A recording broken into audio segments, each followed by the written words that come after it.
അഷ്കർ പോലീസിനോട് കുറ്റം സമ്മതിച്ചിട്ടുണ്ട്. കുഞ്ഞിന്റെ തല ഭിത്തിയിൽ ഇടിപ്പിച്ചു എന്ന് അഷ്കർ പറഞ്ഞിട്ടുണ്ട്. കുഞ്ഞ് കരഞ്ഞതാണ് ഇതിന് പ്രകോപനത്തിന് കാരണമെന്നാണ് പറയുന്നത്. അറസ്റ്റിലായ അമ്മ അഖിലയെയും പങ്കാളി അഷ്കറിനെയും ഇന്ന് കോടതിയിൽ ഹാജരാക്കുന്നു. ഇനിയിപ്പോൾ രണ്ടുപേരെയും കോടതിയിൽ ഹാജരാക്കണം. ഇന്ന് ഫുൾ ന്യൂസ്, ഫുൾ ഫോണിലും ന്യൂസിലും ഒക്കെ ഈ വാർത്തയുണ്ട്. എല്ലാത്തിലും എന്തെങ്കിലും ഒരു ചെറിയ കുട്ടീനെയാണ് ചെറിയൊരു കുട്ടീനെ സിഗരറ്റ് വെച്ച് കാലിൽ പൊള്ളിച്ച് അവന് പ്രകോപനം വന്നപ്പോൾ തലക്കടിച്ച് കൊന്ന് പ്രശ്നം കഴിഞ്ഞ് അത് കേട്ട് നിൽക്കുന്ന പോലീസുകാർ എന്തിനു പറ്റൂടാ?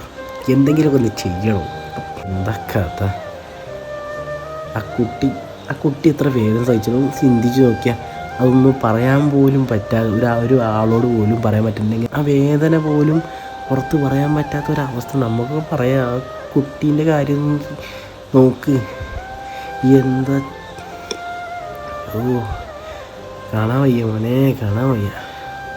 എന്താ കഥ? തൂക്കിക്കൊല്ലാൻ പറ്റുമെങ്കിൽ തൂക്കിക്കൊല്ല്.